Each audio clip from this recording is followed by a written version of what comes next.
One day, I was just minding my own business, working on my factory game that I've been working on for a year, and then I saw this video talking about how game jams are the best way to learn game development. That was the moment I dropped my factory game and instead joined the Brackets game jam. Now, I've done game jams before, they're super chill, and by super chill, I mean chaotic, stressful, and filled with moments where you wonder, why am I doing this to myself? But I mean, 1 week to make a game? How hard could it be? The theme, Come Before a Storm, a nice metaphor to describe how it is right before a game jam starts. What I didn't expect was that this project turned into something totally different. So here I am, ready to make the game of the year.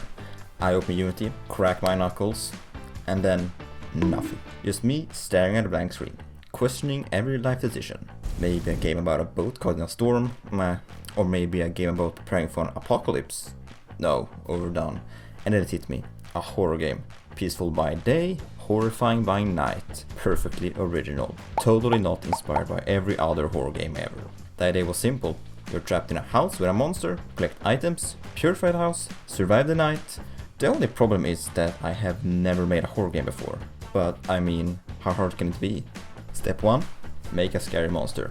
So I searched around in my assets and took the scariest guy I could find. I called him Barry. We all love Barry. And of course he will be hunting the player. I mean, if I saw Barry in a dark room, I would be terrified.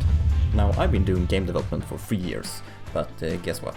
I still don't know how to make a player controller from scratch. So I did the logical thing, opened one of my old games and just copied everything. Play movement, boom. Camera rotation, boom. Efficiency, 100. And because the player obviously needs an inventory, I added some slots. I was inspired by the Minecraft bar, but made it more modern, unconnected, and with fewer slots. So maybe not Minecraft at all. Then I added item pickups, so you can, actually use the inventory. Now you can collect things, like a flashlight and another flashlight. You never know when you need 2 flashlights. But it didn't really feel like a horror game yet. So I did what every horror game developer does, added a black fog, instant horror. It's like a cheap filter for terror. Still missing something though. Oh yeah, the actual working monster.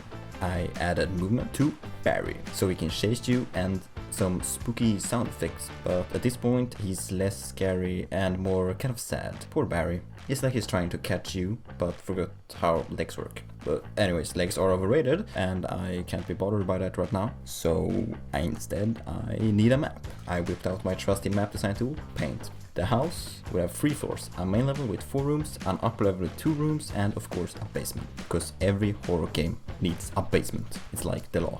Now I just need to go from this masterpiece to an actual house in my game. Easy, probably. Definitely not going to regret this decision later. I started with the floors and stairs. Easy, right? Totally spent 4 minutes on adding broken colliders. Not like 4 hours, but hey, now I can walk up them like a normal human. Next added lights and oh my god, is this heaven? Oh no, it's just very bright light. Let's turn that down. Oh my god, there's a seizure waiting to happen. Okay, working lights. Check. Then I gave Varys some animations, so he's not just sliding around like a weirdo. And of course I need to add jump scares. 2 beats, right? You stick the monster in front of player and play an animation. It took an entire day to get jump scares that worked somewhat. It was literally 6 lines of code. Ignoring all my problems, I moved on to building more of the map, starting with the kitchen. And yeah, it's a kitchen. What do you want me to say? It's got counters, a sink, peak game design.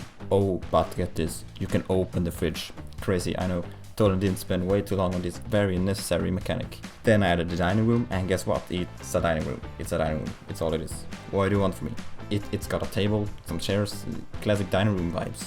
Right now the game is basically just running around the house, getting chased, and never escaping. Fun, but kind of pointless. So I added symbols you need to purify, with items scattered around the house. Purify the house and you win! Or something like that, I'm not sure. At this point I realized I have no idea what I'm doing. There were 2 days left and I am not finishing this. So I did what any reasonable person would do, gave up. But wait, what if I turn this into a real horror game?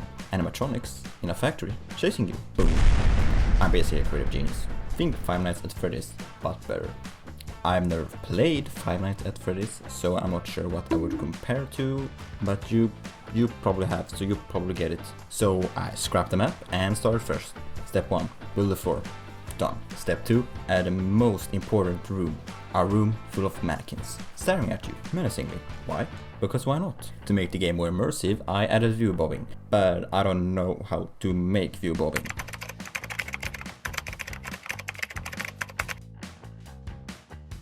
Now your camera bounces while you walk, like in a shaky GoPro video. Then I added player footsteps, spooky, and some epic background sounds to set the mood. I also built the general layout of the factory, and yes, some parts still have skylights. Totally intentional, adds ambience. Oh, and it's pitch black now, because nothing says fun like not being able to see where you're going. To make it even harder to navigate, I added paths that are blocked by blanks. And how do you destroy them, you ask? With a flashlight. Yeah, not an axe, not a crowbar, a flashlight. Because logic is overrated. And instead of just disappearing, the planks now get flung straight into your face. Boom, immersion. Oh yeah, there's a stamina bar now. It just kinda showed up. No explanation needed. But also, every horror game needs lore. So I added the laziest, easiest way to do that. Paper notes.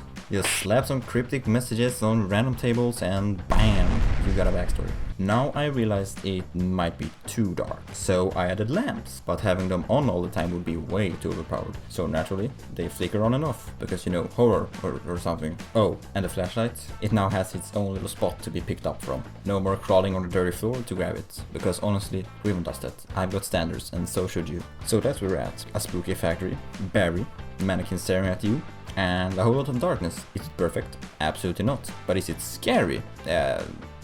Sure, let's go with that. Anyway, I'm officially out of time and possibly out of sanity, so this is where I call it. So will I finish this game? Maybe. Will it scare people? Probably not. But hey, if you enjoy watching, watch this video where I made a murder mystery game. Or don't. I'm not your mom.